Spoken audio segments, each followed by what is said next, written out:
Good evening, Radhe Radhe सभी को। मैं नेहा अरोड़ा आप सबका अपनी एक्सेल एकेडमी में स्वागत करती हूँ। स्टूडेंट्स, जो हमने लास्ट टाइम क्वेश्चंस किए थे वो क्वेश्चन 6 to 10 तो इम्पॉर्टेंट हैं। कुछ 6 क्लास के थे, कुछ 7th 8th 9th 10 मिक्स थे, और वो साथ के साथ HTET TGT PRT KVS के लिए भी इम्पॉर्टेंट है।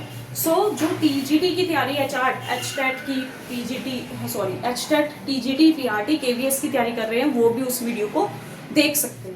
आज जो मैं टॉपिक करवाने जा रही हूँ वो भी उन टीचर्स के लिए या उन स्टूडेंट्स के लिए इम्पोर्टेंट है जो उस पेपर की तैयारी कर रहे हैं, साथ में 7th क्लास 8th क्लास के लिए भी इम्पोर्टेंट है। आज हम करेंगे कि लीनियर पेयर में कैसे we will find the angle. Clear? Suppose आपको क्वेश्चन गिवन है,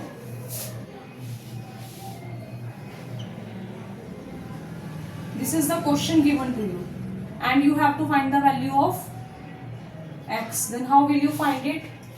सबसे पहले हम सबको पता है कि ये जो एंगल है COB that is equal to 180 degree. Linear pair है ये एंगल। अब मुझे ये बताओ आप कि ये जो COB एंगल है स्टूडेंट्स ये किस किस से मिलके बना है? COA या AOC लिख लीजिए आप, या COA लिख लीजिए, प्लस AOB से मिलके बना है, और that is equal to 180 degree. अब इसकी वैल्यू कितनी है? 4x, और इसकी वैल्यू कितनी है? 2x। Then 6x total, 6x is equal to 180 degree, और you can say x is equal to 180 by 6। Then x value will be 30 degree.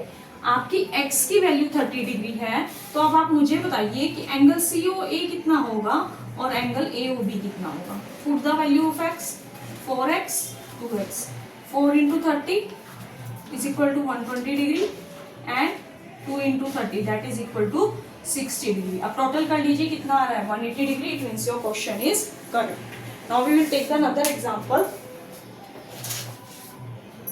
This type of questions come in HTET PRT and TGT। now the next question is,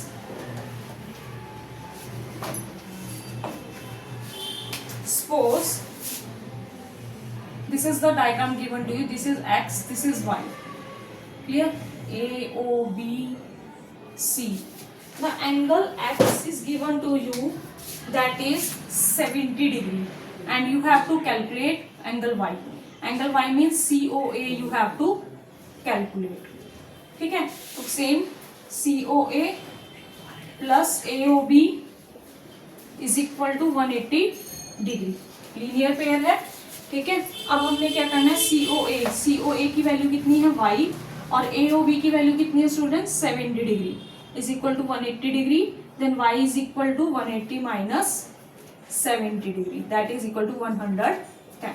so simple, 110 plus 70 will be 180 degree। now we will do the next question।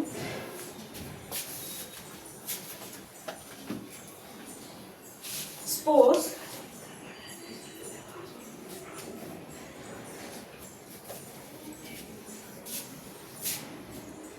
this question is given to you, two lines are intersecting at O, this is D, A B C, angle A is given to you that is 35 degree।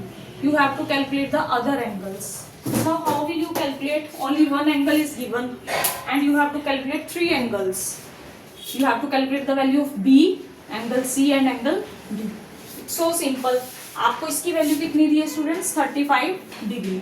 और मैंने आपको बताया था कि जब दो lines आपस में एक दूसरे को क्रॉस करती हैं तो ये वाला एंगल और ये वाला एंगल दोनों बराबर होंगे। क्यों बराबर होंगे? क्योंकि वर्टिकली अपोजिट एंगल है। ये वाला एंगल और ये वाला एंगल इक्वल होंगे क्योंकि ये दोनों भी क्या वर्टिकली अपोजिट है। तो ए एंगल के अपोजिट कौन सा? C angle. तो A is equal to C that is vertically opposite angle. So A is 35 तो सी इज आल्सो 35 डिग्री। अब C आपका 35 आ गया। अब आप कहोगे डी और बी कैसे निकाल लें? डी और बी में इसको कोई भी गिवन नहीं है, तो हम क्या करेंगे? इस लाइन को सपोज कर लेते हैं AOBCD। क्लियर? अब ये जो AOB लाइन है या एंगल AOB अगर मैं कहूँ तो कितने का है स्टूडेंट्स? 180 डिग्री। ये लाइन है, ऐसे ये एंगल कितने का है? 180 डिग्री का है। और ये किस किस से मिलके बना है? Angle D plus angle A से इज इक्वल टू 180 डिग्री। ए आपको गिवन है 35 डिग्री, तो एंगल डी कितना हो जाएगा आपका 180 minus 35, so its value will be 145 degree. अगर डी आपका 145 डिग्री है तो बी क्या हो जाएगा, D and B both are same, अभी बताया आपको वर्टिकली अपोजिट एंगल्स, तो डी अगर 145 है तो बी भी कितना हो जाएगा 145 degree. Clear students? Now like the video. If you like the video, please subscribe, share, comment. Or students, it's important for HTET, PRT, KVS, PRT and PGT. Thank you.